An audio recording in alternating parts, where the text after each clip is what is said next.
Hi, I'm Bill Benton, and I want to talk about what's wrong with America. Hi, I'm Bill Benton, and I want to talk about what's wrong with America. Hi, I'm Bill Benton, and I want to talk about what's wrong with America and what to do about it. Most people know that something is wrong. We invaded Iraq and stayed for 5 years based on lies and mostly for the oil. We just gave $1 trillion to a bunch of thieving, incompetent bankers for God knows what reason over the objections of almost the entire American electorate. Something is wrong, and the question is why? Why do these crazy things happen? Most people I talk to don't know. Most people know that something is wrong, but can't understand why.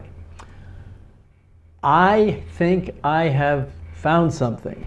And the reason is that I've had the time to do more than watch television and read newspapers.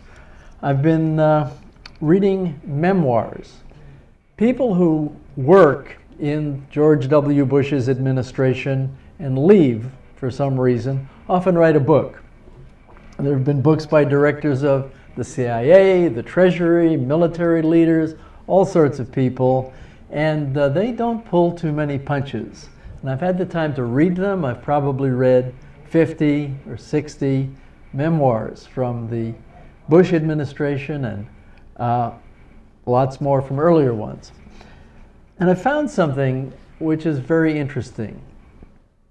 There are some very basic things which are discussed seriously in these books, but which are almost never mentioned in the mainstream media. That means network television, some of the major cable channels, and the big newspapers. I'll give you one example. Recently, the executives at AIG got several $100 million in bonuses which they don't deserve.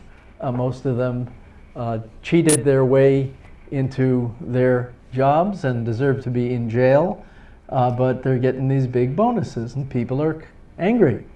Turns out that the law, as originally proposed, said they could not have bonuses, and that Senator Dodd got it changed to allow AIG people to get their bonuses.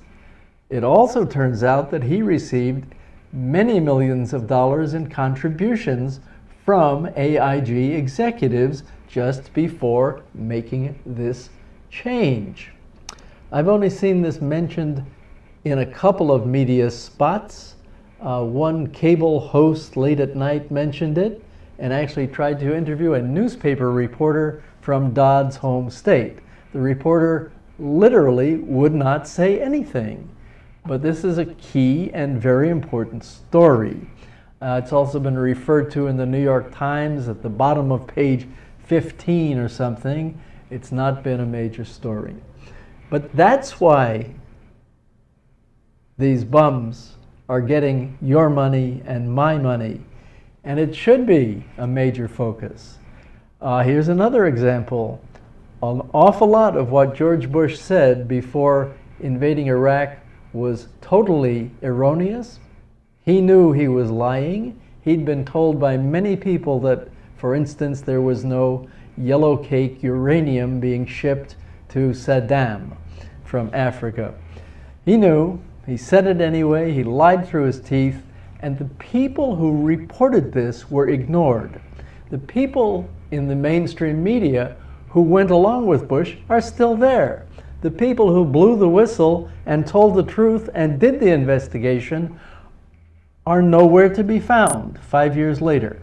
You look at the mainstream media, the NewsHour, the Washington Week in Review, the New York Times people, with one exception, Miss Miller, who did get canned, thank goodness. But by and large, the people who really did report have been ignored, and the people who went along with the government are still there, smiling and telling you almost nothing. So something is wrong with the media. Thomas Jefferson said that if he had to choose, he would rather have newspapers than government. He didn't mean literally newspapers, he meant media. He meant real reporting about what's going on. Television, internet, magazines. So something is wrong with the media. They've been intimidated, or they've been co-opted, or they've been bought, but they are not doing their job, which is to tell us what is causing these problems. And what to do about it is another question, but that's the first thing. It's not too hard to figure out what is causing the problems if you have the time to read and scratch around. I'm fortunate enough I do. But if you rely on the mainstream media, you don't see any of this. It's not too hard to find, so the mainstream media must be consciously avoiding the subject, just as all the politicians do. And the subject is the legalized bribery system, which is Washington these days, and the intimidation or timidity of the press. So we'll talk about that again next time, but right now that's the beginning of what's wrong with America and what to do about it. This is Bill Benton. Thank you.